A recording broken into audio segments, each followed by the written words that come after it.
Bem-vindas, bem-vindos.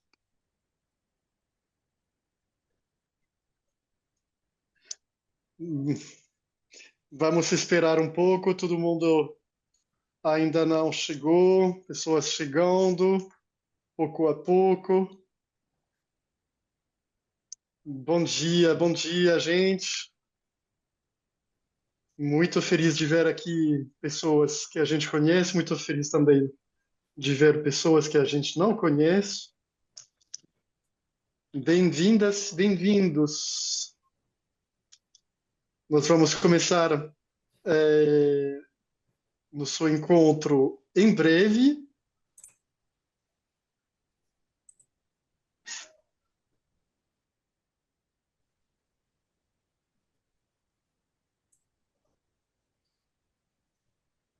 Bom dia, gente. Bom dia e bem-vindos.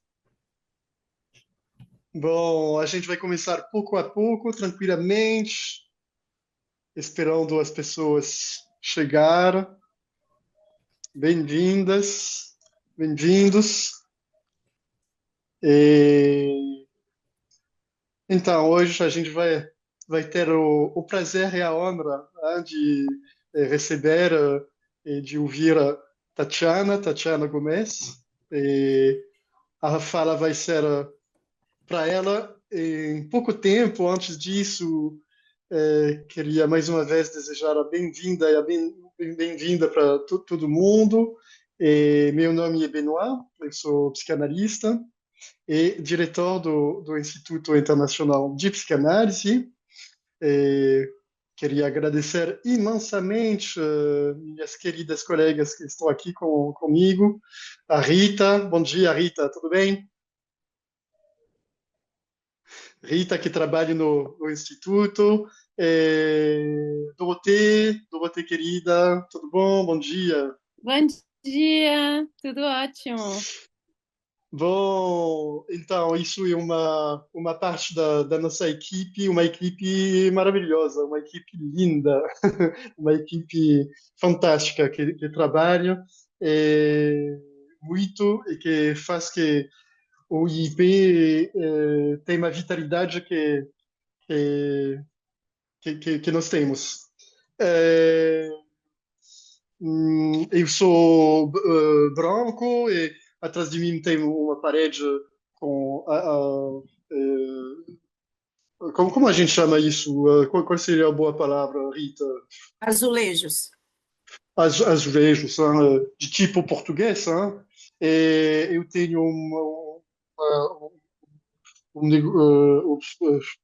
oh, Rita, faça a minha audiodescrição, eu não sei como a gente poderia chamar Uma isso. blusa amarela e com listras brancas.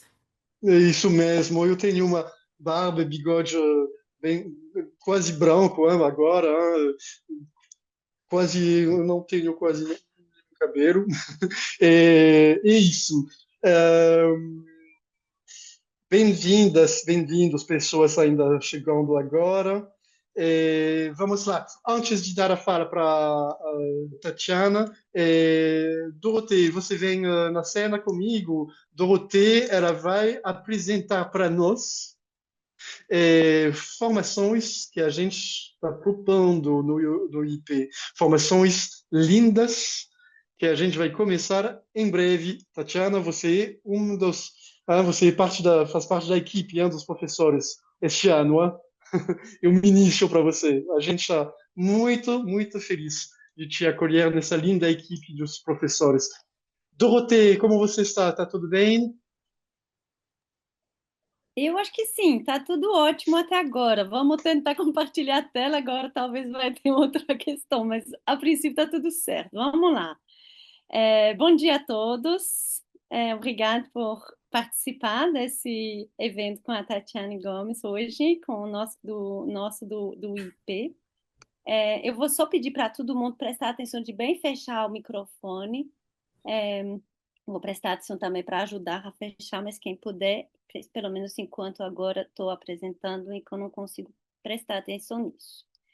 Então, me chamo Dorothée, eu sou coordenadora executiva no Instituto Internacional de Psicanálise, desde o do inicinho. É, sou uma mulher branca, cis, estou usando óculos, um fone de ouvido agora, e eu estou na frente de uma parede cheia de galho, é, que é nova para mim. Aí eu tenho um novo background hoje que eu estou apresentando para você ao mesmo tempo. Não vou falar demais porque eu acho que o assunto é bem grande hoje e talvez e provavelmente tem muitas coisas a dizer a respeito, né, Tatiana? Daí eu não vou pegar todo o seu tempo, já vou compartilhar aqui para vocês. Opa, vocês estão vendo minha tela? Eu acho que daí deu certo, bah.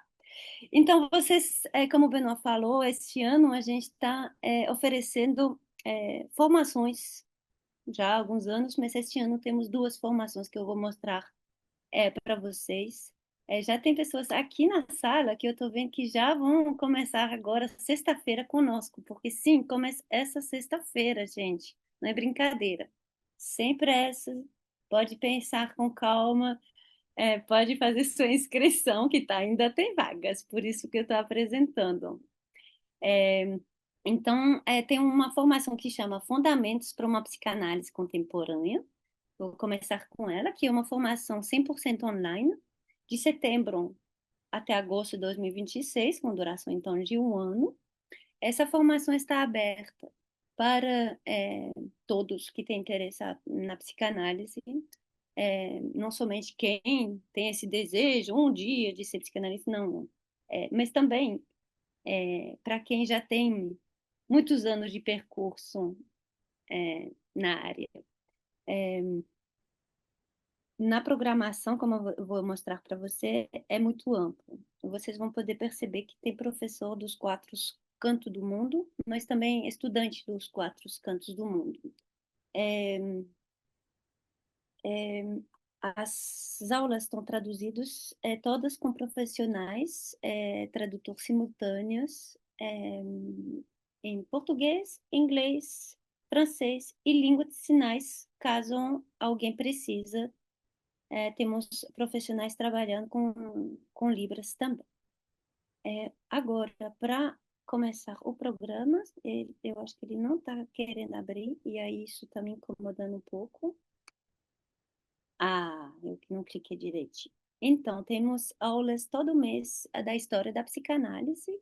São aulas gravadas que o professor sempre vem com vocês conversar, discutir a respeito da aula. Então, História da Psicanálise com Fabrice Bourlez, os quatro conceitos fundamentais com Fabrice Bourlez e Mônica Godoy.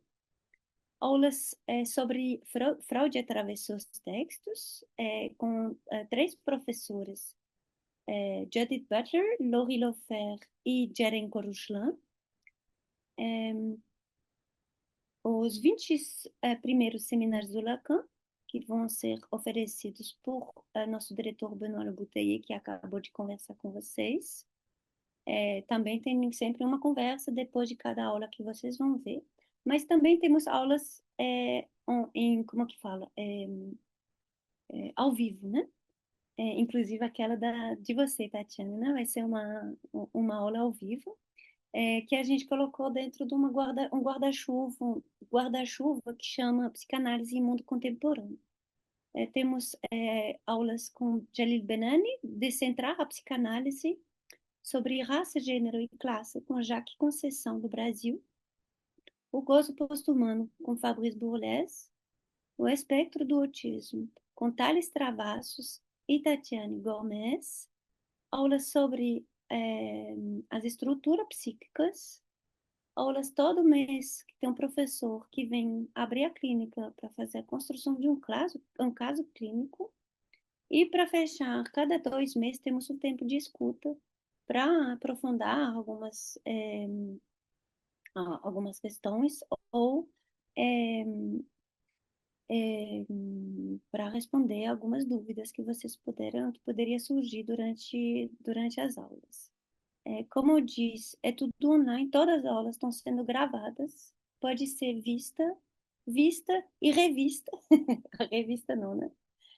Durante 1 ano e 3 meses, mais ou menos.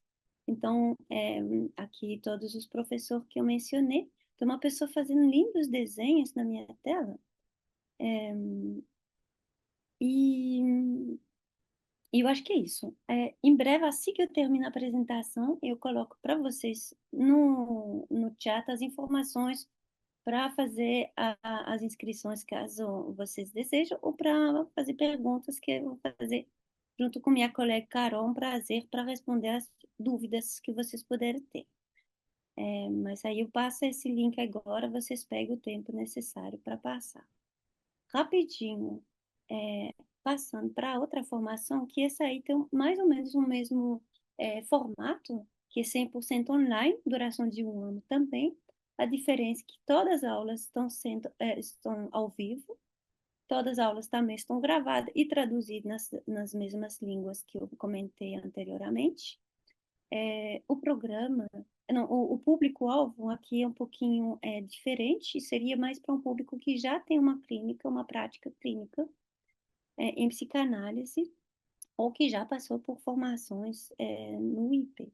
Se tem interesse, de qualquer jeito, vocês podem entrar em contato, que a gente pode marcar uma entrevista e a gente conversa a respeito de uma ou da outra. Nessa formação, a gente tem, por grupos linguísticos, dois espaços, duas aulas. Eu chamo de aula, mas encontros, né? Um encontro de supervisão mensalmente, em pequenos grupos de 5 a 6 pessoas, e grupo de pesquisa também. Temos também mensalmente uma aula que a gente chama de Lacan de Volta para o Futuro, implicações do paradigma topológico. Como sempre falo quando eu apresento, eu adoro esse título.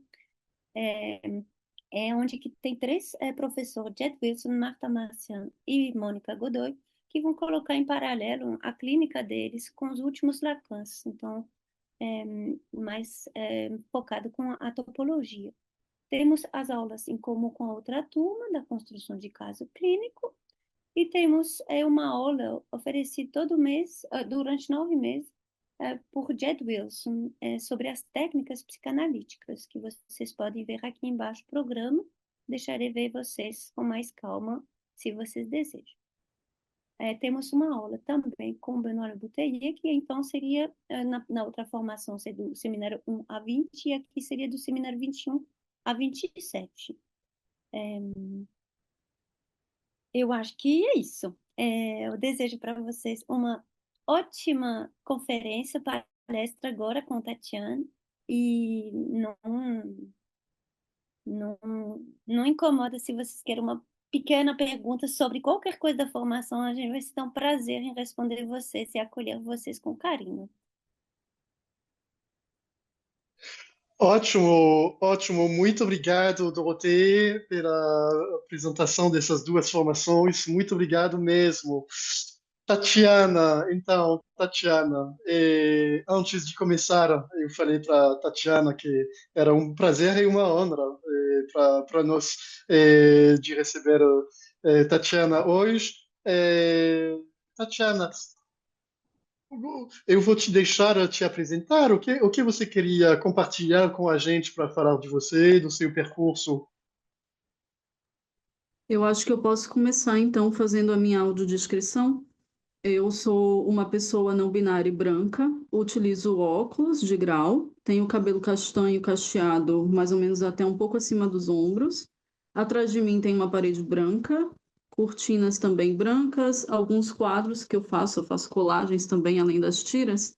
E eu uso uma camiseta de gola, ela tem alguns desenhos de sardinhas e peixes, enfim. E também ela é predominantemente branca, então tem essas sardinhas coloridas e é uma camiseta branca. Seguindo com a minha apresentação, eu me chamo Tatiana, trabalho como psicólogo e também fiz um percurso em psicanálise, do qual sou muito grato por ter conhecido principalmente o Benoît e outros nomes que são muito importantes para mim, pessoas às quais eu pude fazer amizades verdadeiras também, além de um contato de trabalho, né? Então, primeiramente, queria agradecer o convite do Benoît para que eu esteja aqui, e que vocês possam desfrutar do que eu tenho a dizer. e pensar, né, refletir a respeito de tudo o que eu vou apresentar aqui para vocês, que passa muito por críticas referentes ao campo psicanalítico, e acredito eu que vocês já devam saber por terem se inscrito aqui, e o tema que eu escolhi foi questões que envolvem as violências epistemológicas do campo psicanalítico, voltado, né, para pessoas autistas e trans. E, além disso, eu preciso também dizer que sou uma pessoa autista com diagnóstico tardio, recebi o meu diagnóstico em 2022, e eu mesmo passei por problemáticas na minha própria análise, em 2 percursos de análises diferentes, os quais eu me submeti ao longo de 10 anos. Não foi, claro, obviamente, uma situação que eu posso dizer que foi violenta ou negligente como um todo. Pude me servir dessas análises, tanto que estou aqui. E preciso também colocar que o que me motivou a estudar sobre esses temas foi justamente perceber violências existentes dentro da própria teoria psicanalítica, voltada principalmente para pessoas psicóticas, porque no meu trajeto eu estudei mais detidamente o amor e as neuroses, depois eu passei para estudar desejo, gozo e outros conceitos, e quando eu comecei a estudar as psicoses, eu achei que tinha algo errado. Eu achei que as falas dos próprios analistas voltados para pessoas dessa estrutura estava com alguma coisa errada, porque eu via muita coisa relacionada à psicofobia em si. E quando eu passei para estudar sobre os autismos, me deparei com capacitismo. Na própria fala de analistas que possivelmente estão dentro de uma estrutura neurótica ou neurotípica, né, como chamam dentro das neurociências, e também uma resistência muito grande até a escutar pessoas que sejam de fato ou psicóticas ou autistas, de convidarem pessoas a falar sobre elas mesmas, né? E algo muito curioso que eu recebi de mensagem no meu Instagram quando eu estava divulgando essa palestra foi uma frase dita por uma colega da psicanálise questionando violências, como assim violências, Tati? Na psicanálise?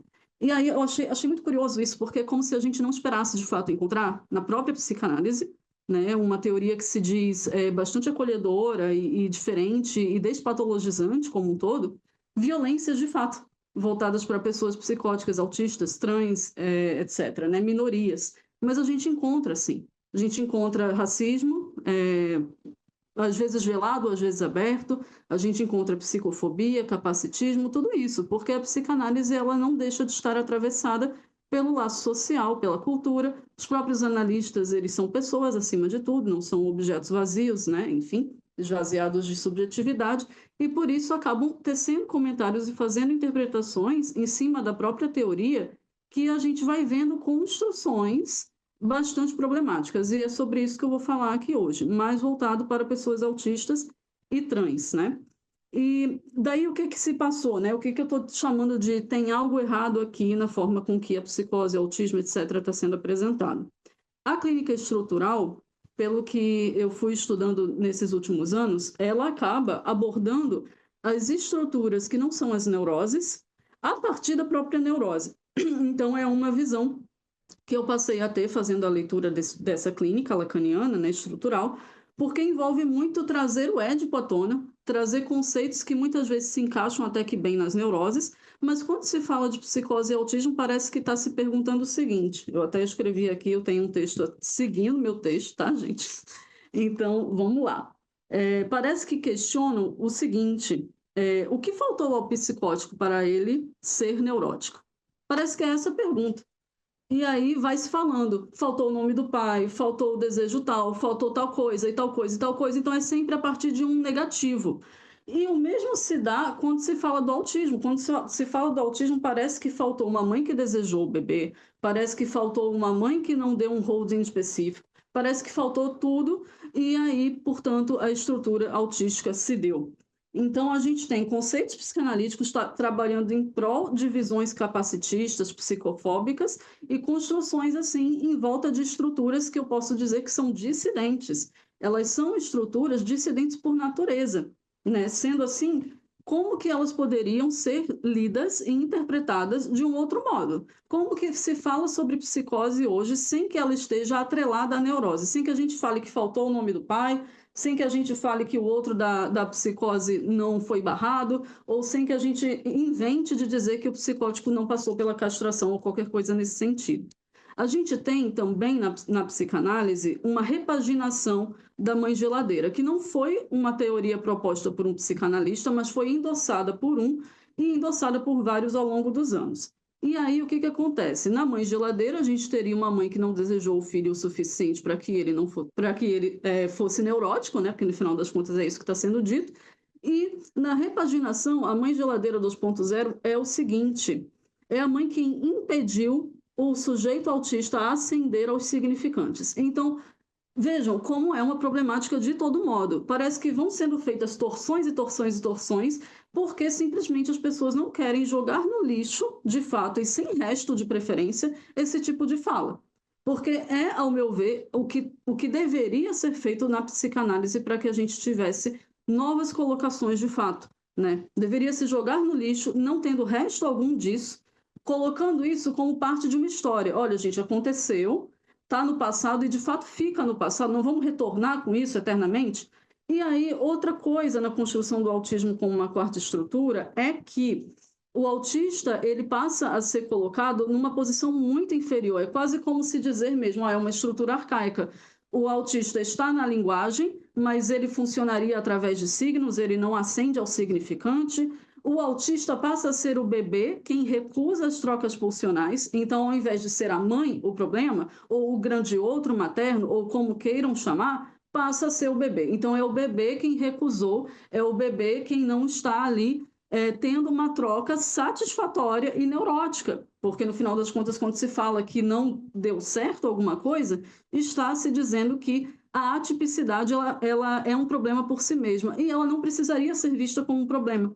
Poderia ser lida de fato como algo diferente, como alterações no desenvolvimento ou o que quer que seja, mas que não seja colocado como algo inferior em comparação com a neurose ou com a neurotipicidade. E aí, nessa construção do autismo como uma quarta estrutura, a gente também tem uma tentativa que eu acho muito falha de se dizer que o autista está totalmente fora também do campo das psicoses, porque com as neurociências a gente sabe que pessoas autistas tendem a enfrentar psicotizações, a abrir quadros, por exemplo, de transtorno psicótico breve, ou a terem sobreposições de diagnósticos como a esquizofrenia, a bipolaridade e tudo mais. Quando a gente fala sobre a prevalência do TDAH também como uma comorbidade que se dá junto com o autismo, a gente sabe, com esse pessoal das neurociências e outros campos, que o TDAH pode enfrentar lá na frente, na adolescência, juventude, fase adulta, psicotizações. Então, como que existe uma tentativa falha de separar completamente essa construção do autismo como uma quarta estrutura, ao meu ver, muitas vezes está abarcando mais os autistas hoje considerados de nível 3 de suporte e excluindo os demais também. Então, tem muita coisa em volta disso que por um lado, parece que os analistas tentaram construir uma separação para que despatologizasse um pouco, para que de fato colocasse o autismo não é uma patologia, não é uma psicopatologia, né? Mas no final das contas estão esquecendo sim que pessoas autistas podem tender a enfrentar psicotizações. E aí eu já escutei em aulas, em grupos e tal, com analistas que psicotizou uma vez não é mais autista. Então tem muita colocação em volta disso, né, que eu acho mais um problema e que envolve isso, de violências epistemológicas reiteradas voltadas para esse grupo, voltada para pessoas autistas, né, que sejam ou não psicóticas, que tenham ou não outros diagnósticos sobrepostos. Outro ponto também que me parece problemático em si mesmo é a frase: está tendo uma pandemia de diagnósticos de autismo ou uma epidemia de diagnósticos.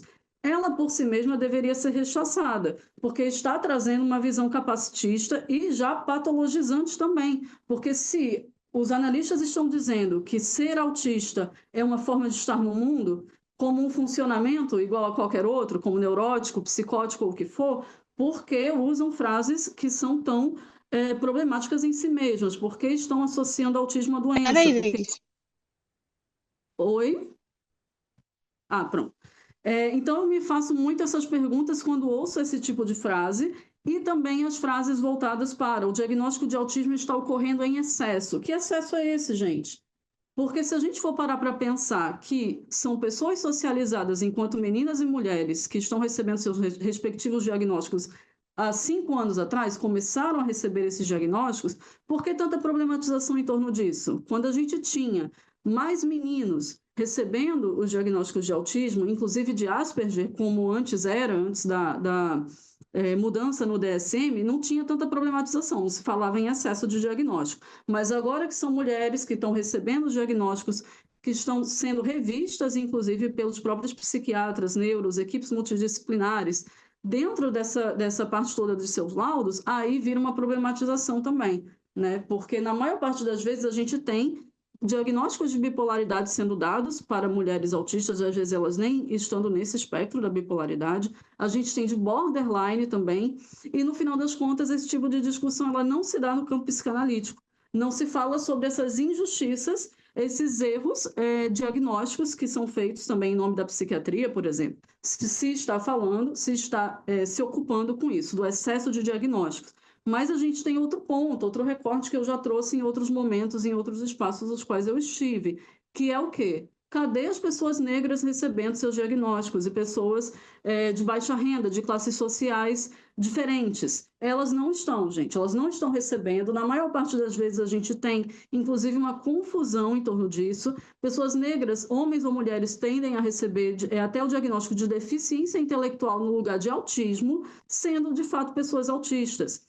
Então, esse tipo de comentário, cadê os analistas fazendo? Nós não temos essa preocupação no campo psicanalítico com a ausência de diagnósticos dentro de classes sociais, dentro de recortes diferentes. Se a gente for parar para pensar em pessoas trans, em mulheres, em pessoas negras, a gente não está tendo acesso, a gente está tendo os diagnósticos sendo recebidos por parte dessas pessoas e algumas até ficando de fora. Então, onde que os analistas estão discutindo isso? Até agora, eu não encontrei nos espaços nos quais eu estive.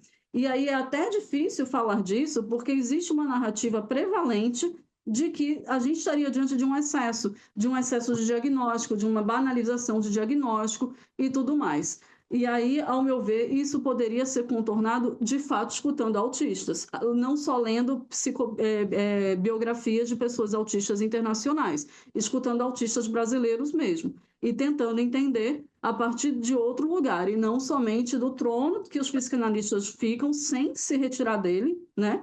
E trazendo a partir desse tipo de colocação, que é bastante questionável e que possibilitaria, caso também tivesse interesse, de dialogar com outros campos para poder escutar visões diferentes, né?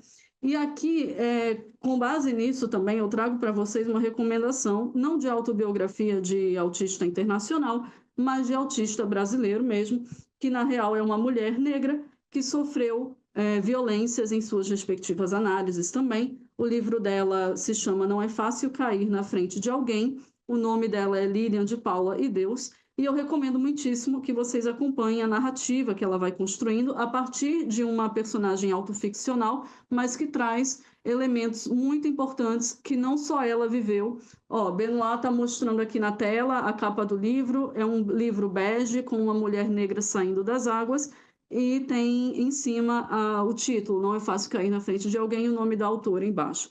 Super recomendo ele. Estamos lendo, inclusive, no nosso coletivo, composto por psis autistas. Quem aqui for psicólogo, psicanalista, psiquiatra e quiser entrar nesse coletivo, é só falar comigo no meu perfil ou com o próprio Benoit, que ele adiciona. E a gente discute muito esse e outros livros, outras obras, outras produções de pessoas autistas.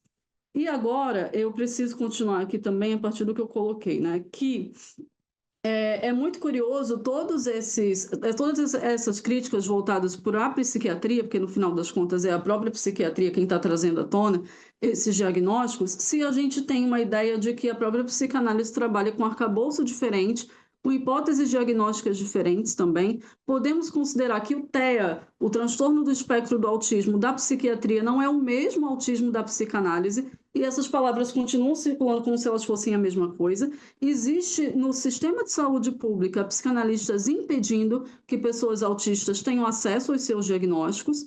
Me chega esse tipo de narrativa, de situação acontecendo, né? No final das contas, a pessoa está buscando, está com uma hipótese de TEA, e o analista diz que não é autismo, mas não seria autismo para a psicanálise, não seria autismo para essa psicanálise que está abordando o autismo enquanto uma quarta estrutura.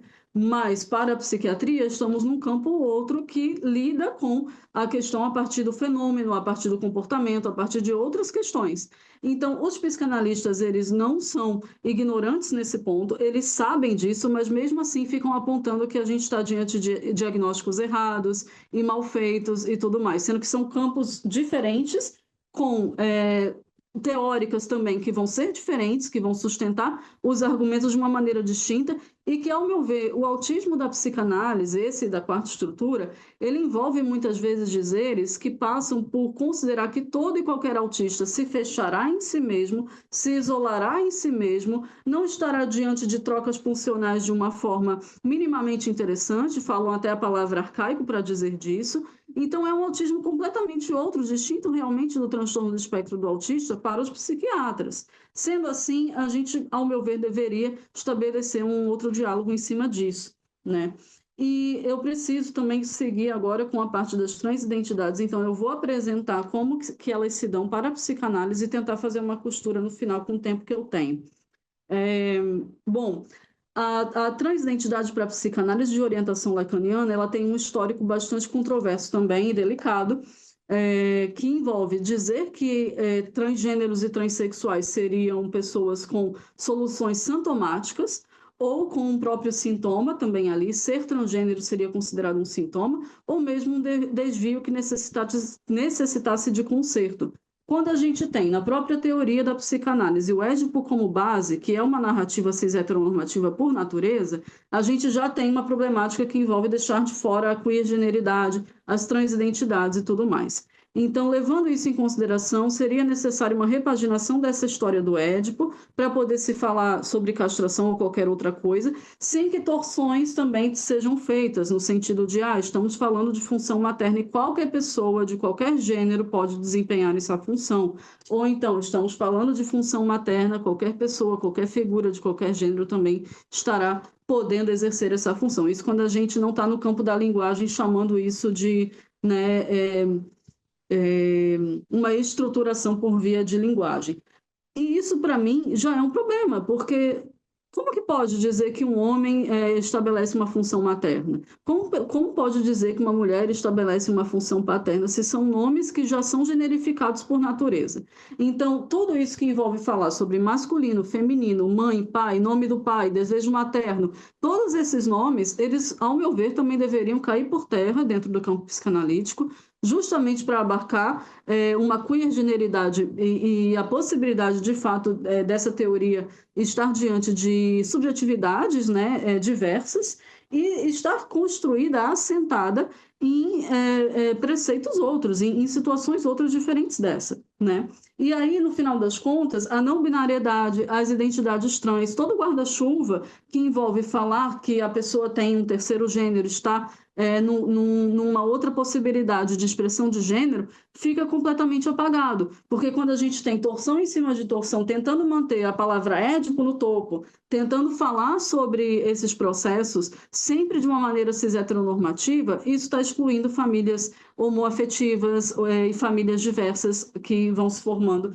com outras bases, com outras possibilidades de interações, né?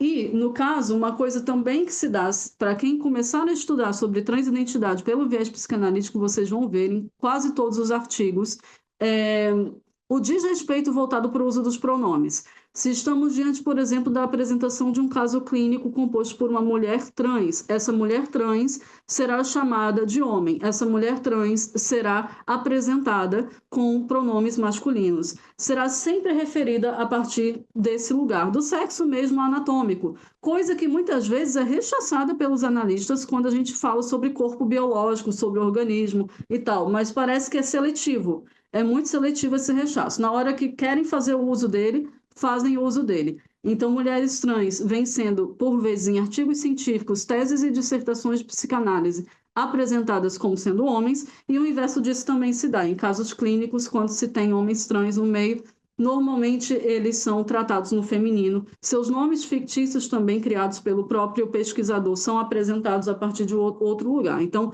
já ocorre uma invalidação da forma com que a pessoa trans está se apresentando e se colocando no mundo. E isso por si só é violento. Isso por si só aponta para uma problemática que precisa ser revista dentro do campo, ao meu ver também. Outra questão também que vou trazer para vocês em cima disso, que agora não vai envolver somente orientação, orientação não, desculpa, identidade de gênero, mas sim orientação sexual. Estive há alguns anos com uma psicanalista bastante conhecida, que não vou citar o nome, mas que ela estava trazendo um caso clínico de uma adolescente de 12 anos, pré-adolescente, uma menina, a qual a mãe dessa criança, dessa moça, chegou para a analista e se mostrou desesperada porque a filha estava se apresentando como bissexual. Certo? Gravem isso. É uma pessoa pré-adolescente de 12 anos se apresentando como bissexual para a mãe que vai parar no consultório de um analista. O que que a analista faz? Ela acolhe a mãe que está em sofrimento, claramente por questões que envolvem não aceitar a sexualidade da filha? Não. Ela pega e aceita a filha em análise e diz que ela não tem idade suficiente para se dizer qualquer coisa nesse sentido. Mas, se a gente parar para pensar, quando conversamos com analistas que trabalham com crianças e adolescentes, a maioria vai dizer que essa é a idade comum de pessoas se interessarem em exercer sua própria sexualidade, se descobrir subjetivamente, mas são pessoas cis-hétero. Porque quando a gente tem uma menina de 12 anos se interessando pelo colega, ela estando no 7º, 8º ano, é descoberta da sexualidade. É natural do ser humano. Mas quando é uma menina bissexual que está dizendo eu gosto de meninos e meninas, ela é tomada a partir de um lugar que às vezes é patológico, às vezes é outro lugar de invalidação também, como foi nesse caso. E aí a gente pensa também nas transidentidades, como é que ocorre isso? Invalidação e apagamento também, no quesito de realmente desconsiderar a existência de crianças trans e adolescentes trans. Né? Então, eu trouxe esse exemplo porque foi bastante marcante para mim.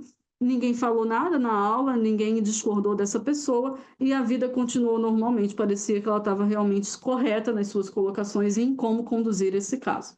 Mas a gente está diante de quase uma cura gay, no final das contas, em torno disso, né? Na psicanálise, esse tipo de interpretação, infelizmente, é endossada. Elas são endossadas pelas torções lacanianas que a gente tem quando falamos sobre modos de gozo, por exemplo. O modo de gozo masculino, o modo de gozo feminino. Chega uma pessoa trans e aí o que o analista faz? Está do lado do feminino, porque o feminino se refere a uma infinitização de possibilidades que não está atrelada ao falo e não sei o que lá. Então, vejam só, tentam pegar o máximo possível da teoria para fazer caber na narrativa que está sendo construída pela pessoa. É quase como um enxerto. Ao invés de escutar o sujeito em sua singularidade de fato e acolhê-lo e aceitar o discurso que está chegando ali, não. O analista pega e, peraí, vamos pegar o que tem na teoria lacaniana para a gente poder dizer disso, porque a gente fica perdido se não colocar um rótulo, né? Porque no final das contas, os modos de gozo não são rótulos também? Acabam sendo. Né? E ninguém abre mão também do nome masculino, feminino. Cadê a não binariedade? Cadê as infinitas possibilidades? Né? Continuam nessa de ativo, passivo, masculino, feminino e tudo mais, tentando sustentar um falo ereto o tempo todo que devia cair, ao meu ver. Né? Mas seguimos, né? No final das contas, em relação a tudo isso, a gente tem uma patologização também da transidentidade, porque aqui eu vou citar os nomes, acho que é necessário, a gente tem acesso a esses artigos, é só pesquisar. Nós temos o Miller e o Maleval construindo ideias bastante problemáticas, que, ao meu ver, são transfóbicas em si mesmas, né? Vocês lendo uma publicação do Correio Express, de uma revista de psicanálise, a gente tem uma frase do Miller que fala: crise trans. Estamos numa crise trans desde o ano de 2021. Ao invés de ele estar falando da pandemia, sei lá do que, ele resolveu falar da crise trans.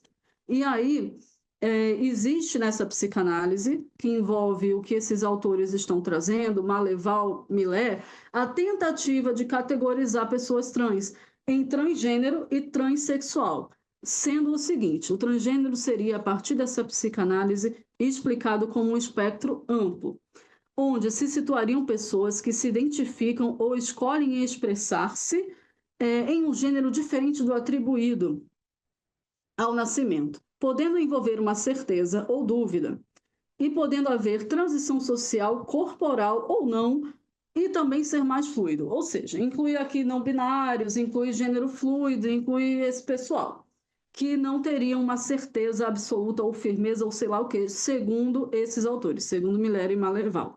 A gente teria essa categoria, transgênero. E o verdadeiro transexual, e eles usam esse termo, tá, gente? Verdadeiro transexual seria aquele que se apresenta como um tipo clínico. Vejam bem, tipo clínico é o novo patológico. Eles só não usam esse termo, mas eles usam tipo clínico, que estaria dentro da psicopatologia psicanalítica, psicose, né, que envolve ter uma certeza, uma firmeza sobre a mudança de gênero. Eles usam a palavra mudança de gênero. E que implicaria em um desejo de modificar o corpo, às vezes de forma irreversível, e que demandam por cirurgias, por hormonizações, e que rejeitam também fortemente a imagem do próprio corpo, que se sente como errado ou aversivo. Esse é o verdadeiro transexual para o Miller e o Maleval, que envolve chamar de certeza quase que delirante, né? Eles não usam a palavra delirante, mas eles estão construindo dessa maneira, infelizmente, e que apontam para uma suposta psicose também, né? Os autores, nesse texto do Correio Express, tecem críticas ao DSM e as mudanças das categorias de disforia de gênero, etc. E tal. Então, eles também começam a falar do discurso médico, de como o discurso médico vê a pessoa trans, né? E para o Miller, novamente, repito, haveria um verdadeiro transexual que permaneceria vinculado ao binarismo. Esse é o verdadeiro trans, vinculado ao binarismo de gênero, e sem tolerância ou dúvida, ou mesmo fluidez em relação ao seu próprio gênero. Aí eu me pergunto, pessoas cisgênero, em algum momento, podem duvidar da sua cisgeneridade? Elas vão ser consideradas neuróticas, então, quando elas duvidarem da sua cisgeneridade, e quando não duvidarem, são psicóticas também? Ou só vale essa narrativa para pessoas trans, né? E aqui a gente também tem essa questão da imagem, né? Se reconhecer na imagem a partir de um lugar de rejeição é considerado um problema de gênero também? Como é que envolve isso, né? Enfim, várias questões, vocês podem ler, o texto é gigante e tem muita coisa para se recortar e perceber transfobias, às vezes veladas, às vezes não, sendo utilizadas a partir desse lacanês que, no final das contas, está reiterando lugares de violência voltados para corpos trans, corpos dissidentes. O mesmo texto ainda termina apontando que se deve respeitar o sujeito em sua singularidade. Curioso, né? Vamos respeitar o sujeito em sua singularidade, patologizando a transgeneridade dele. Mas ok. E também devemos respeitar a forma dele de se apresentar. Mas como isso é possível? Eu me pergunto, coloquei aqui a pergunta, né? Como isso é possível se a própria psicanálise tem critérios específicos para identificar os verdadeiros trans? Porque, no final das contas, se a gente está diante desses dois nomes e está dizendo que existe um verdadeiro e um não, então a própria psicanálise está categorizando as pessoas e estará rejeitando, sim, e estará não respeitando também a forma singular de cada um se apresentar. Isso, no final, empaca no sistema público de saúde possibilidades de escuta, de acolhimento, de demandas realmente por hormonização e cirurgia. Cirurgia, cisgêneros também vivenciam elas, tá? É um grande tabu, mas todo mundo tem também necessidades de modificação corporal, inclusive permanentes, né? Pasmem, pessoas cisgênero também escolhem por cirurgias irreversíveis, só que muitas vezes elas escolhem por cirurgias irreversíveis que expressam o gênero do nascimento delas, atribuído, né, pela sociedade. No caso da pessoa trans, não. Aí escolhem outras cirurgias e a problemática em torno disso envolve justamente essa questão, no final das contas, né? E aí o próprio texto também me aponta, e aqui foi uma leitura minha, que o próprio Miller, esse autor, ele se sente balançado quando se depara com gêneros fluidos e não binários. Porque, no final das contas, o próprio texto vai apontando que esses seriam modos desafiantes para a psicanálise contemporânea.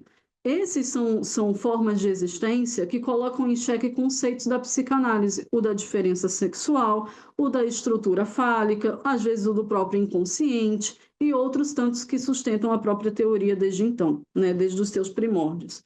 E aí, no caso, o próprio Miller ele está vendo como um problema sério que envolve balançar as estruturas clínicas, né? As ideias das estruturas clínicas da própria psicanálise, que ele vai julgar como essenciais. No final do texto tem uma recordação em torno disso aí. Ele julga essencial as estruturas clínicas e pessoas trans estão pondo elas em xeque, né? E aí eu também coloco mais uma pergunta para quem está ouvindo.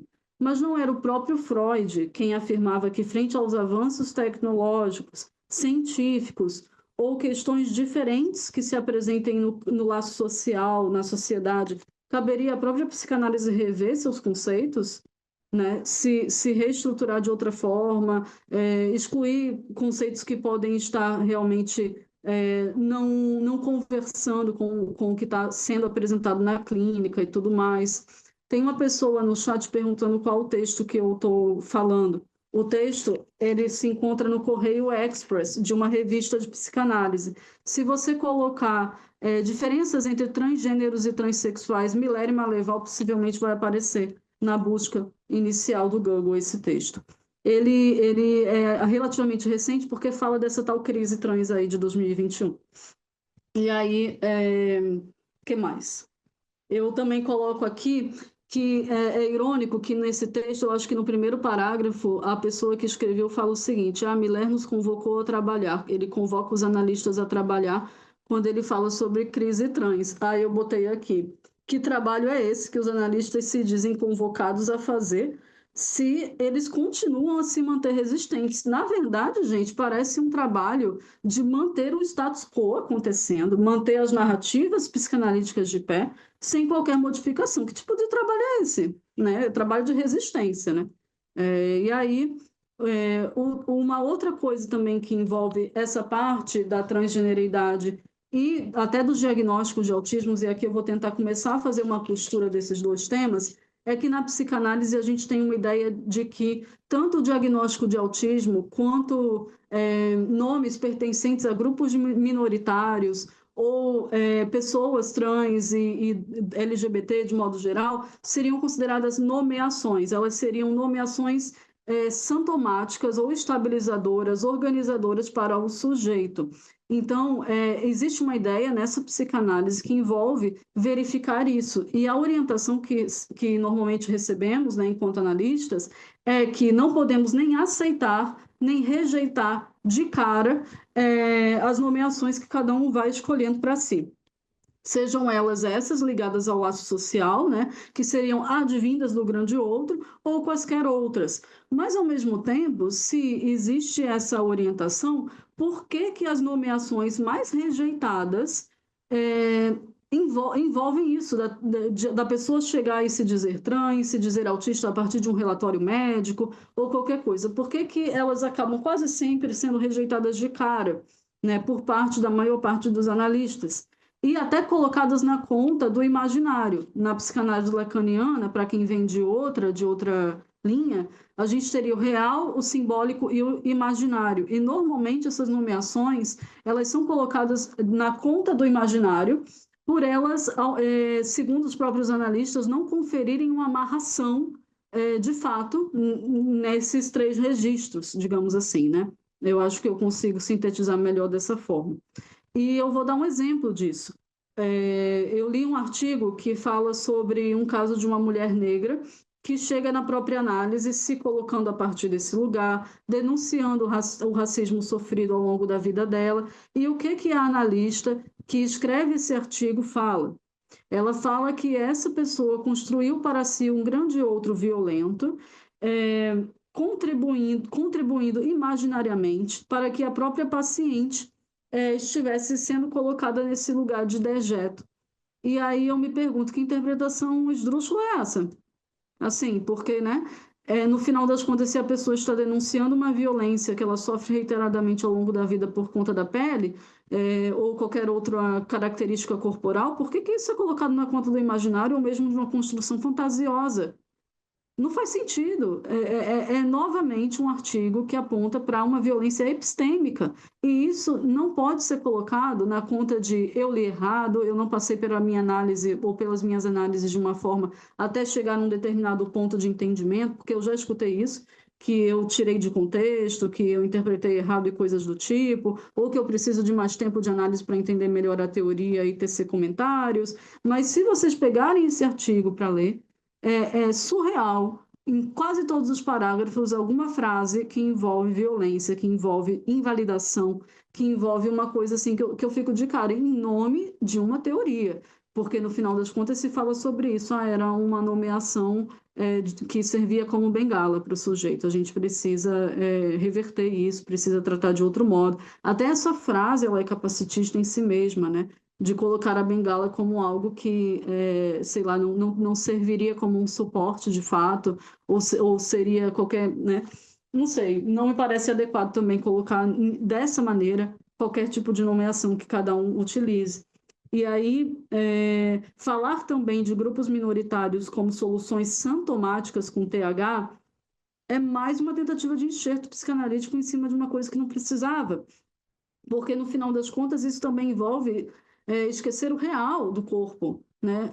Não são nomeações que de fato às vezes as pessoas atribuem para si, elas são reiteradas no lato social por todo mundo, por uma questão que envolve em que recorte social que essa pessoa está inserida, se ela faz parte de uma classe específica, se ela é neurodivergente, se ela é negra, trans ou o que for. Então, não dá para dizer que é solução sintomática do sujeito, do inconsciente. É um argumento que é furado em si mesmo. E os marcadores sociais, quando são vistos como rótulos, a pessoa ser negra, trans, bi, pan, o que for, novamente também uma forma de invalidá-los, de colocá-los num lugar que os retira de uma certa importância. Quando se fala a palavra rótulo para falar de autismo, ou quando se fala sobre moda, moda envolve usar uma roupa. A gente pode comprar uma roupa, customizar, trocar, vender, etc. O autismo não se troca, não se vende, não faz sentido essa associação com moda também. Então, é outro ponto que eu trago aqui para vocês também, que envolve a mesma coisa. Assim, quando se fala de pessoas trans, também se fala como se fosse um movimento contemporâneo. Gente, a cisgeneridade é mais contemporânea do que a transgeneridade. A ideia do masculino e do feminino, do homem e da mulher e tudo isso é mais recente do que pessoas trans, a existência de pessoas trans. Então, basta se deter um pouco na história para sair um pouco dessa bolha, que é uma bolha ignorante em si mesma, e que só reitera isso da construção da psicanálise que foi feita em cima disso, né? E aí, para encerrar e abrir para as perguntas, o que eu queria trazer para vocês é que está faltando na psicanálise, já que insistem tanto em falar o que faltou no psicótico e no autista, agora eu vou falar o que falta na psicanálise, uma escuta, de fato, para pessoas ativistas, ativistas autistas, ativistas trans, pessoas inseridas no laço social, que estão localizadas a partir desses lugares mesmo. Falta um diálogo real com saberes produzidos por pessoas trans e autistas sobre si mesmas, deixando esse lugar de falar sobre a pessoa e falar com a pessoa.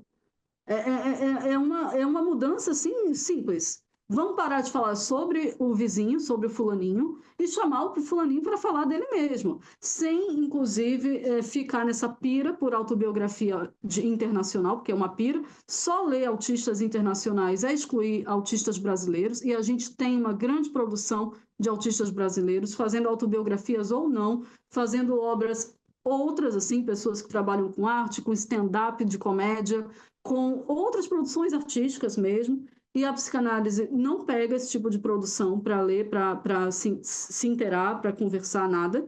Inclusive, aproveito para divulgar um livro qual eu vou fazer parte. Ele deve sair no ano que vem, possivelmente, ainda não sei, mas está acumulando alguns textos de pessoas autistas para a gente fazer quase que uma trilogia, O Senhor dos Anéis. Se chamará O Espectro da Invisibilidade, diários autobiográficos de pessoas autistas e brasileiras, elas existem. Então a gente vai fazer, estamos produzindo isso, o Benoit foi convidado também para participar. E é isso, pessoal. Eu queria deixar também um convite para me acompanharem nas redes sociais, acompanharem o trabalho que eu faço como tirinista, né? E cartunista, enfim. E também, espera aí que a minha letra está meio Ah, provavelmente eu vou me juntar com a Carla Vasques para a gente fazer um seminário. Então, também devo chamar outras pessoas autistas que se interessem pelo tema. E aí, nesse é que eu vou incluir relato realmente mais pessoal sobre a minha vivência enquanto analisante de dois analistas. Eu achei que eu tivesse mais tempo hoje para tratar disso, para falar, trazendo um relato mais pessoal e não vou ter. Então, eu vou fazer esse seminário com a Carla Vasques e outros nomes e estarei divulgando nas minhas redes sociais, tá bom? Um abraço, eu abro para as perguntas agora. Oh, obrigado, Tatiana. Nossa, muito obrigado. No Instituto Internacional de Psicanálise, a gente considera que é fundamental de poder pensar as violências que a psicanálise carrega através da história dela, através de alguns conceitos. Isso é fundamental de poder falar disso. Mas, Tatiana, eu posso testemunhar disso. É corajoso da sua parte, porque denunciar essa violência, isso provoca a violência de muitos colegas. Eu vi isso, eu assisti como essa fala da Tatiana pode provocar violência da parte de colegas. Tá? Não estou brincando, bom. Então, vamos abrir sim para as perguntas. Quem não concorda é muito bem-vinda também. Com respeito, a gente pode, obviamente, não concordar. Quem quer falar pode levantar a mão, tem uma mão virtual na tela, se for possível, é mais simples. Quem quer escrever também, pode escrever no bate-papo, que a gente vai ler a pergunta. E isso, vamos lá, vamos começar. Josué, seja muito bem-vindo. Bom dia a todas, todos e todes. É bem um prazer de novo estar com você nesse seminário, com todos aí. Adoro estar com vocês, muito bom mesmo. É sempre rico demais as provocações que acontecem a partir desses lugares do IP. Tatiana, eu fiquei muito feliz por essa provocação sua, pelas suas indagações, né, para o campo psicanalista. E realmente é isso que eu tenho visto mesmo, né? Na minha formação, agora no meu projeto de doutorado, que eu trato exatamente dessa questão da escrita sobre a função paterna a partir dos movimentos culturais queer e trans, queer e feminista, né?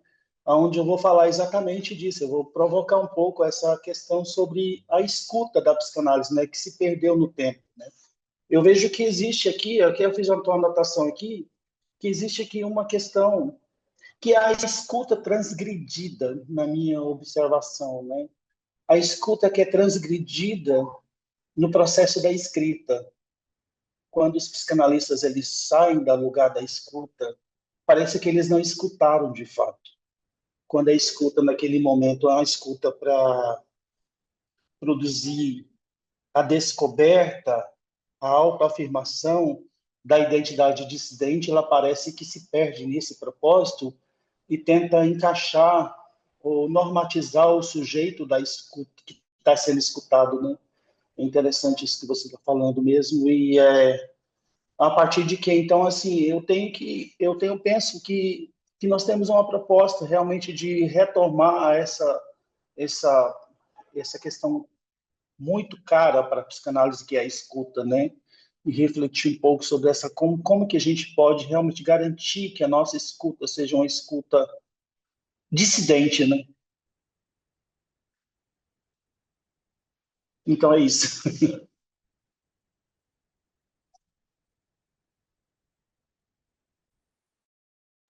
Eu agradeço pela sua fala, Josué. Eu acho que é uma pergunta muito pertinente essa, né, de como que a escuta psicanalítica ela pode de fato vir a ser acolhedora e não reiterar lugares de violência. Eu acho que, às vezes, a ideia até em torno da figura do analista, na orientação lacaniana, ela poderia ser revista, não para uma figura completamente esvaziada ou que faz semblante de objetual, qualquer coisa nesse sentido, porque para o tratamento de pessoas neurodivergentes, às vezes não é disso que se trata, que elas precisam e tudo mais. Então, é, eu acho que até o conceito de analista ele pode ser revisto, até para a gente incluir a possibilidade de dizer que pessoas autistas e psicóticas podem ser analistas, porque se a psicanálise lacaniana diz que não ocorre uma extração do objeto A na constituição do sujeito, tanto psicótico quanto autista, como é que se pensa a possibilidade de dessas pessoas serem analistas? Não se pensa.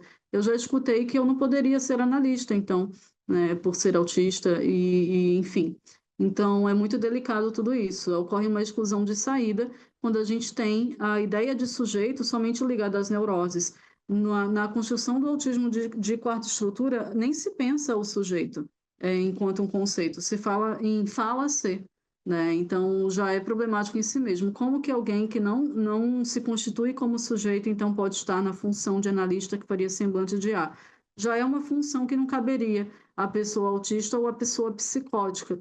Então, não dá para usar essa teoria de fato como válida quando a gente atende pessoas neurodivergentes, senão a gente vai estar dizendo que essas pessoas não têm uma humanização, é uma desumanização da pessoa psicótica e da pessoa autista, quando a gente tem esse tipo de construção teórica sendo feita e colocada adiante, né? Eu acho que é uma repaginação, assim, quase que completa dessa psicanálise, assim, porque é muito difícil. Se a gente tem essa possibilidade interpretativa, o que fazer com ela, né?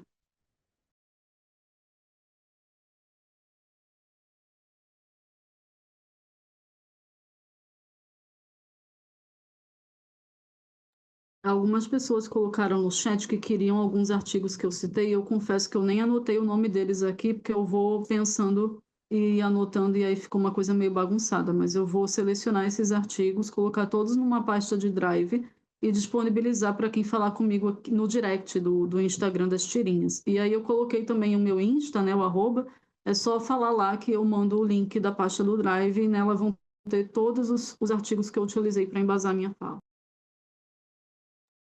Ótimo, ótimo, perfeito, Tatiana. Quem quer falar, pode abrir o microfone. Quem quer escrever, pode escrever.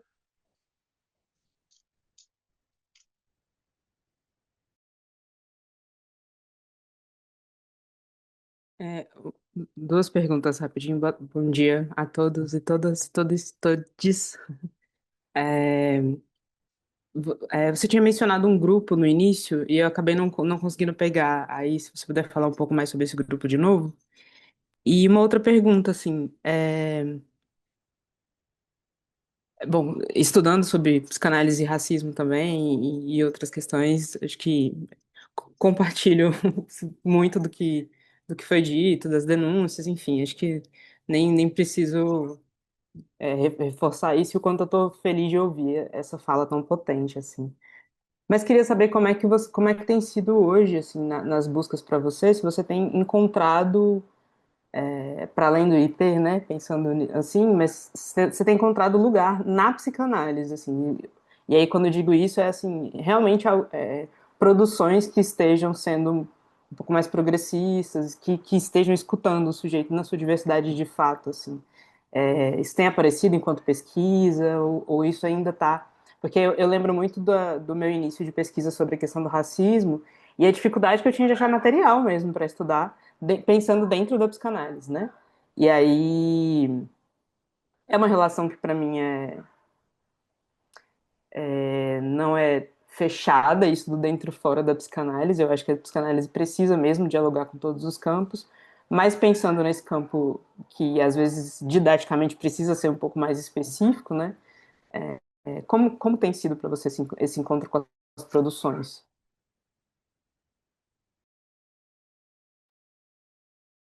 Então, eu agradeço pela sua participação e contribuição aqui também.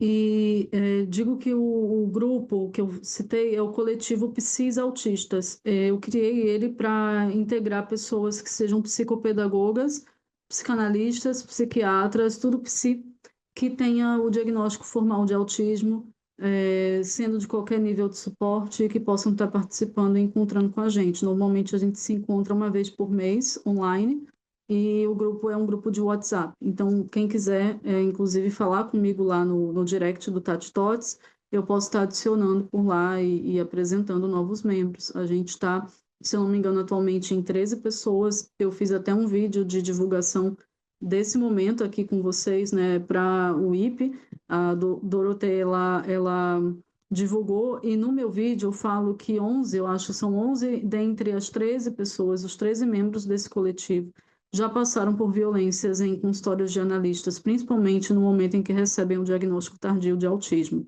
Então, existe uma invalidação de cara quando a pessoa se diz autista na própria análise, isso me parece bem certo. Antes de eu participar desse coletivo, eu me incluí em um grupo que era voltado para pessoas autistas, e aí eram de todas as profissões possíveis e imagináveis, e de idades também, e não tinha uma pessoa defendendo a psicanálise lá, a maioria falava também e relatava problemáticas graves, assim, de falta de acolhimento nas análises, de tentativas de invalidação, de analistas que não queriam conversar com os outros profissionais que acompanhavam aquele caso, se recusavam realmente a sentar e conversar com os psiquiatras, os neuros e tudo mais. E às vezes a gente até tem uma narrativa invalidante já em si mesma que diz, né, que a pessoa fez uma avaliação rápida, né? O psiquiatra olhou para a cara do outro e deu um diagnóstico de autismo em 15 minutos. E aí eu também me pergunto, e quando não é assim? Quando ocorre um diagnóstico assertivo, feito por equipes multidisciplinares, por pessoas que realmente têm uma estrada na psiquiatria, em outros campos de saber, os psicanalistas continuarão inferiorizando o trabalho das outras pessoas, dizendo que foi feito nas coxas, ou que está tudo errado, que só a psicanálise está certa, é uma situação muito complicada. E aí, dentro desse coletivo, a gente acaba se tornando um grupo de apoio também voltado para pessoas que sofreram situações delicadas como essas. A maioria relata, né, problemáticas que enfrentam até hoje, né? Então, qualquer um aqui será bem-vindo lá, é só falar comigo. E eu respondo também a outra pergunta, né? Em que espaços de psicanálise eu encontro uma possibilidade de troca? Eu vou colocar o IP na lista, com certeza. Com o Benoit sempre tenho boas conversas, ele até diz que as minhas críticas são como presentes, então ao invés dele vir com rechaço, ele está vindo com elogio, eu nem sei lidar bem com isso, estou sempre esperando o rechaço. E aí, foi no IP que eu encontrei um espaço mais aberto para se falar sobre essas problemáticas na psicanálise e na esquizoanálise, que aí é uma outra psicanálise, né? Eu acho que ela tem uma possibilidade legal de se falar sobre os grupos minoritários de uma forma mais estreita e com uma conversa com o social, assim, mais aberta. Outra teoria também, que aí é fora do campo psicanalítico, é a abordagem neuroqueer, que junta justamente essa parte das neurodivergências com a queergeneridade e vem sendo uma proposta de fora que está engatinhando ainda, está começando, mas é algo legal de se estudar, que ao menos eu não me sinto levando um soco na cara a cada parágrafo, né? E aí dá para seguir adiante, me valendo um pouco de uma outra proposta de leitura, até para a minha própria clínica e tal. E aí uma questão também que eu venho conversando em off com o Benoit e trago para vocês é a discussão de como que ocorre, né, a leitura do autismo dentro de um discurso médico, que vai chamar de transtorno, que vai trazer à tona os prejuízos, que até vai falar sobre a banalização do diagnóstico quando a gente tem autistas fazendo chá revelação de diagnóstico. Então, a gente tem esse discurso aí vigente, também com uma possibilidade de leitura, a qual eu discordo em alguns pontos e concordo em outros. A gente tem o analítico, que às vezes tem a impressão de querer enxertar sentido analítico em cima das experiências alheias, das subjetividades, e que muitas vezes, dentro dessa perspectiva do autismo, vai inferiorizar, vai tratar como eu abordei inicialmente na minha fala, e aí eu acho um problema. mas o Benoit mesmo trouxe uma fala em outro momento sobre uma releitura do autismo que eu acho bem bonita. Eu espero que os textos que ele esteja produzindo ganhem um espaço de publicação e aí vocês vão ter acesso ao que ele vem pensando, que é muito bom, muito maravilhoso. E temos também dentro da psicanálise uma outra proposta que exclui um pouco o prejuízo do transtorno, ao meu ver, que seria tratar como um jeito de ser ou estar e uma coisa assim muito até próximo do discurso pela neurodiversidade, que é o discurso da psicologia do social e tal. E isso, em alguma medida, invalida as experiências de pessoas autistas nível 3, principalmente nível 2, porque como dizer que é um jeito de ser se a pessoa ela acaba se automutilando, ela enfrenta os prejuízos em decorrência da própria condição, mas também da falta de acessibilidade no laço social. É um jeito de ser que tem uma consequência tão séria assim, né? Jeito de ser, para mim, é a neurose, que acaba tendo no laço social uma aceitação melhor quando sofrem, tendo crises de pânico ou depressões pontuais e coisas do tipo. Existe uma aceitação muito maior, mas uma pessoa autista tendo uma crise na rua, ela passa a ser lida como louca, ela passa a sofrer até, em alguns casos, né? Internações compulsórias. Se o neurótico ele não enfrenta essa possibilidade de cara por ser neurótico, né? Então, a gente não pode chamar de jeito de ser. Um jeito de ser é, sei lá, eu gostar de ginga com tapioca, uma comida aqui da RN. Enfim, são traços específicos, mas coisas que vão envolver sérias consequências para a existência do sujeito, não dá para pegar e bancar esse discurso da psicanálise que minimiza isso ao tratar como jeito de ser e existir e estar, etc. e tal e não abordar as consequências também, não ter uma conversa mais aberta com a psicologia de modo geral e ver que pessoas autistas e psicóticas estarão à mercê de possibilidades assim mais sérias de internações, que alguns sofrimentos são validados e outros não, e por aí vai, né? Então, é, nesse momento, eu posso dizer para você que a esquizoanálise, a teoria neuroqueer, o IP tem sido espaços assim teóricos importantes na minha trajetória. Obrigado. Sobre a questão específica, né, psicanálise e raça, provavelmente e não você conhece essas pessoas, mas tem o trabalho de Jaco Conceição, psicanalista brasileira, um trabalho muito, muito, muito bom que ela produz, é professora no E IP. trabalhando questões ligadas a racismo, que é a Maria Vitória. Depois eu posso colocar alguma produção dela no Drive para vocês. É alguém que está inserida na psicanálise, que relata racismo sofrido na academia, é uma mulher negra. Eu acho que é importante fazer a leitura de autoras que ocupem esse lugar de fala, né? Então, também posso coloco numa pasta separada para quem me procurar.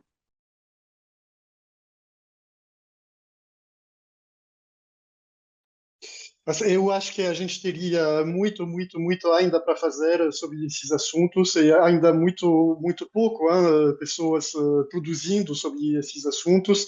E a questão da interseccionalidade, no campo da psicanálise, eu acho, Tatiana, não sei se você concorda com isso, mas a gente ainda não está conectado com essa dimensão tão preciosa, tão importante, dessa noção complexa, mais complexa que parece, da interseccionalidade. Né?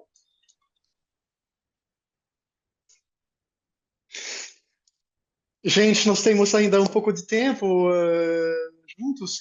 Quem quer falar ou escrever?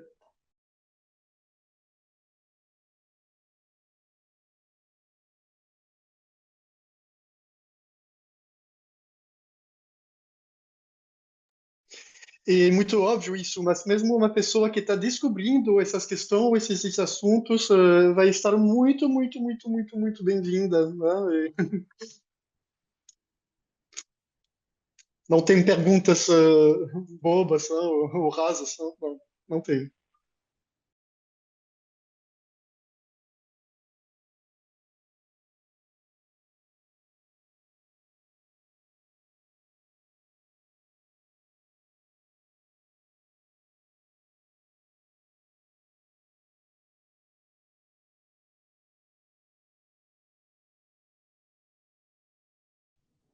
Será que teria.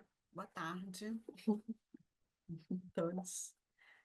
Será que teria, já que temos esse tempinho, de você colocar aquela questão que você falou relacionada a vivências que você teve na psicanálise, né? Que não, enfim, que não foram boas para você, colocar algum acontecido, enfim, algum relato seu, alguma vivência, acho que seria interessante.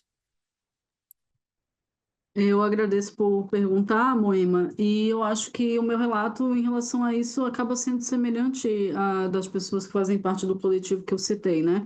Quando eu passo por uma avaliação diagnóstica com mais de um psiquiatra, mais de um neuropsicólogo, que eu, enfim, tive o privilégio de encontrar, nos meus processos analíticos eu escutei que eu não era autista, que não fazia sentido o diagnóstico. Um dos diagnósticos que veio de brinde, né, eu posso fazer uma piada com isso, foi o TDAH. Então, também me foi questionado se eu tive problemas na aprendizagem durante a escola, mas essa pergunta por si só apontaria, ao meu ver, para uma certa ignorância em torno da própria condição, porque não todas as pessoas com TDAH ou mesmo autismo teriam dificuldades na aprendizagem, então eu não entendi na hora que me foi feita essa pergunta. E quando eu fui falando sobre situações vividas e as quais eu não tinha ainda levado para análise, eu encontrei pouco espaço para tratar delas a partir do lugar de uma rememoração mesmo, e como parte do luto pós-diagnóstico. É algo até que eu vejo como uma problemática também entre os psicanalistas. Parece que todo mundo acha que é um mar de rosas e que a pessoa, quando recebe qualquer tipo de diagnóstico, ela vai estar fazendo uma festa, e não vai passar por um luto, né? Outro ponto também, quando a gente fala dessa questão do chá revelação, que está sendo uma trend, né, na internet já, é, parece que ninguém consegue conceber a existência de se fazer uma piada com a situação, né? Fazer um chá revelação que seja, chamar os amigos e tal, comer um bolo, e ao mesmo tempo estar de luto ou passar por rememorações e flashbacks ao longo de um processo analítico. E quando eu tentei falar especificamente sobre as dificuldades na creche, porque eu tenho memórias de 3 anos de idade, 4 anos de idade, não precisei de relatos de parentes para isso, mas eu tinha uma seletividade alimentar enorme, e quando eu chamei desse nome, quando eu falei na própria análise, olha, parece que o que eu tinha não era só uma é, dificuldade para comer ou dar trabalho, como muitas pessoas chamavam na minha própria infância, né? Que eu era uma pessoa que dava trabalho para comer. Na verdade, tem um outro nome possível para isso, que está aí o pessoal chamando de seletividade alimentar, e eu gostaria de poder falar disso na minha análise. Então, eu fui relatando momentos na própria creche, quando não ofereciam uma sopa específica, era uma crise atrás da outra. Eu queria comer o mesmo alimento em todas as refeições. Então, quando eu fiz o desmame, fizeram um desmame comigo, né? Introduziram alimentos sólidos, eu só queria comer biscoito, por exemplo, tinha um biscoito específico. E foi uma luta para introduzir alimentos diferentes no almoço, por exemplo, lanche, janta. Então, era esse tipo de situação assim que eu passava, e que quando eu tratei pelo nome de seletividade alimentar, foi como se eu estivesse me alienando a um discurso médico. A interpretação que eu recebi na minha análise foi essa, que eu não estava falando por mim mesmo, que eu estava fazendo uso de um outro discurso, e que até então eu poderia ficar com a nomeação que estava antes, como alguém que deu o trabalho para comer, né? Outro ponto também que eu fui, depois tendo notícias, depois de passar pelo processo do diagnóstico e tal, o brincar atípico, né? Eu não enfileirava brinquedos, isso é um fato, assim, a gente sabe hoje que pessoas socializadas como meninas tendem a ter uma apresentação diferente, né, comportamental, em relação ao espectro do autismo. Então, eu nunca enfileirei brinquedos, mas eu montava um cenário e ficava olhando para ele e imaginando o que estava acontecendo ali. Então, minha mãe, ela relata, depois de eu falar sobre o processo diagnóstico todo, que era assim que eu brincava, e que recentemente ela até viu a filha de uma amiga dela brincando assim e lembrou de mim. E aí falou, você brincava assim. Eu não entendia por que você não falava com os brinquedos, ou não botava os brinquedos para falar e coisas do tipo. E o seu irmão, por outro lado, que também recebeu um diagnóstico tardio, ele tinha uma apresentação muito mais clássica do autismo e só veio receber o diagnóstico também agora. Ele sim enfileirava bonecos e carros, etc., né, que davam para ele, enquanto eu montava cenários e ficava lá o cenário montado e depois desmontava e fazia esse tipo de coisa. Então, até mesmo, eu acho que na psicanálise a gente tem uma problemática, não só na psicanálise, na psicopedagogia também, que envolve dizer que se trataria não de um brincar atípico, mas de um brincar que precisaria de uma certa intervenção, como se não tivesse ascendido ao simbólico ou qualquer coisa nesse sentido. Existe uma narrativa que me parece problemática nisso, né? Por que não chamar de brincar atípico e estudar o desenvolvimento atípico como algo separado e diferente, parar com esses comparativos, né? Eu atendo pessoas autistas, claro, e uma paciente minha, até esses dias, comentou que ela estava num congresso voltado para psicopedagogo e que eles estavam comentando da ideia de infância, né? E a palestrante chegou e falou: minha infância foi muito boa, eu pisei na grama, eu corri, eu me melei, etc.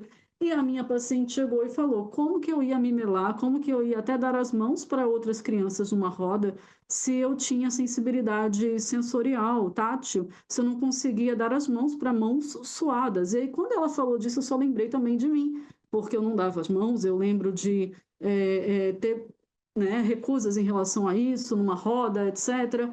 E, e é isso, ao invés de se pensar numa infância também atípica, né, a gente vê que a infância é construída com base na neurotipicidade. Se espera que uma criança brinque de forma neurotípica, mas esse adjetivo ele não vem junto.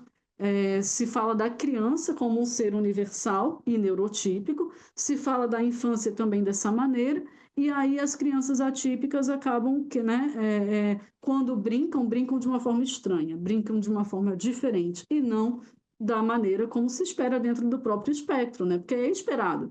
Então, nesse sentido, eu tive dificuldade também na minha análise para falar disso.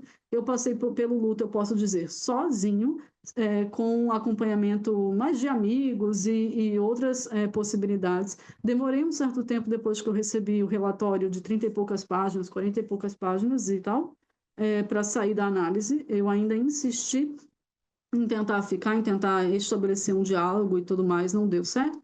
Depois disso, mudei de analista, porque achei que tinha sido um azar só. Assim, da analista, não é da psicanálise lacaniana. Mas não. No segundo, eu me deparei com um analista que ficou super em cima do muro, que envolvia isso, né, da orientação da psicanálise. Não aceita nem rejeita, né, as nomeações que vão chegando. E aí eu também não encontrei um espaço aberto para falar de todas essas questões e acabei tratando elas muito mais pela via da arte, que eu acabo fazendo desde sempre, pelos estudos também, por esse coletivo que se apoia e, enfim, acabou que eu também saí dessa análise, dessa segunda análise, que durou uns 3 anos ou mais, por realmente ver que não tinha o espaço para falar nem da questão do autismo, nem da questão da transgeneridade, que na primeira eu escutei que eu queria modificar meu corpo para ter um corpo infantil que seria menos sofrido. A interpretação analítica quanto à demanda por uma cirurgia de redução de mamas foi essa. E eu não tive a oportunidade de tratar disso por um viés da não binariedade e tudo mais, né? Porque tinha isso, de que eu estava rechaçando, na verdade, a feminilidade, de que eu estava rechaçando o feminino, interpretações bastante problemáticas também. E essa, quando chegou nessa parte da cirurgia, aí foi um problema, porque como eu utilizo o binder e tudo mais em alguns momentos para disforia, era como se eu tivesse que aceitar, de fato, que eu não precisasse passar por um procedimento cirúrgico nem nada.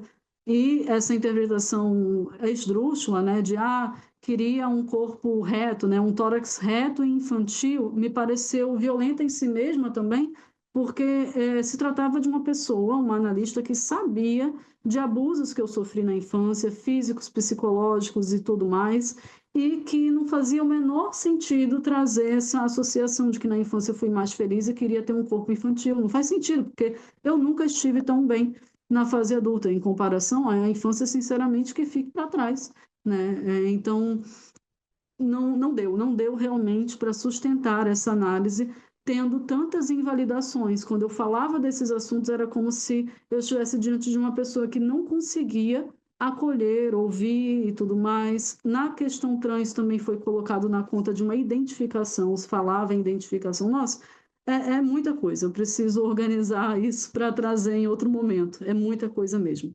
Imagino. É interessante, né? Porque a minha formação, tudo que você está falando aí, eu visualizo muito bem na minha frente, assim, sabe? Lógico que eu nunca vou saber, porque eu não estou né, na pele da pessoa. Mas eu tenho minha formação em pedagogia. Então, eu acompanhei muitas crianças e muitas coisas, né? E, tipo assim, um dos maiores problemas que eu tinha era esse enfrentamento, né? Ah, mas elas são... Deixa, entendeu? É assim, calma, vamos ver, vamos observar, né? Ah, não quer? Espera, deixa... E eu tive muitos problemas com isso, né? O ano passado foi a última escola que eu estive, se Deus quiser, e agora eu me dedico só à psicanálise, né? E realmente tem todas essas questões, as pessoas não querem olhar, sabe? Me solidarizo com você, né? Na questão, tipo assim, que pena que você não teve, né? Que você, de alguma forma, também conseguiu, né? Fazer, é, você está criando, né? O seu espaço para que você possa, né? Estar nele de forma mais completa, mais inteira. Mas muito bonito, que bom. Fiquei muito feliz assim de você ter conseguido construir tudo isso por você. Meus parabéns, tá bom? Mas é isso. Mas realmente tem muito ainda que se falar. Isolamento autístico. Sim, é muito que se falar. Lá Eu tô... atrás, quando eu formei em pedagogia, também não tem literatura quase sobre isso. Eu fui falar sobre, na época só se falava sobre isso. Eu tive alunos, né, que tinham, era uma escola assim muito, muito assim contemporâneazinha, assim bem, que era em Botafogo, né, eu moro no Rio de Janeiro. Então, a gente tinha alguns casos lá de homossexuais que levavam os filhos para lá, né? E meu trabalho foi justamente sobre isso, meu TCC, né? Como é que as escolas estavam se preparando para receber crianças provenientes de relações homossexuais, né? Como é que seria isso? Porque tem conteúdos dentro da escola que se fala sobre árvore genealógica, em que uma delas não vai entrar, ou as duas não entrariam, e como que a gente poderia na escola estar, né, modificar isso para atender, né? Então, não tirar a árvore genealógica, não colocar árvore familiar, que às vezes tem outras pessoas que estão presentes. Então, tipo assim, sempre foi um trabalho assim de construção. Em alguns lugares eu encontrei, essa escola foi que eu mais encontrei assim esse espaço para isso, né?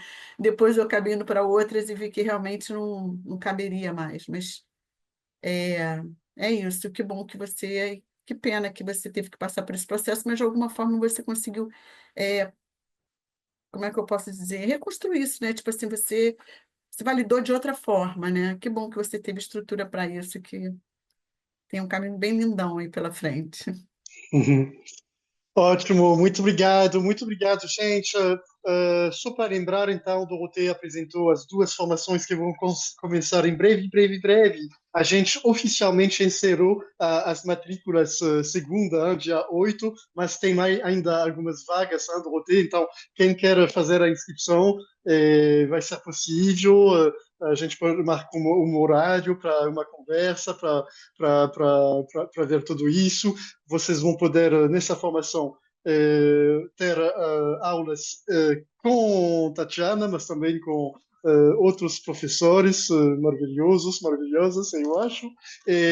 Tatiana, obrigado pela generosidade na sua apresentação. Obrigado mesmo. Espero que foi um momento importante para todas, todos.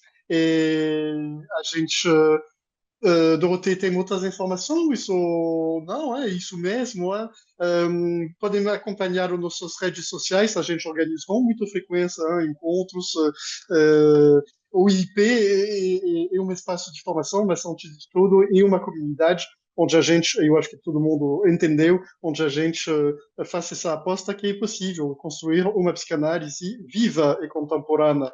É isso. Viva a vida, viva a democracia e a Tatiana arrasou. Bye bye, gente. Arrasou.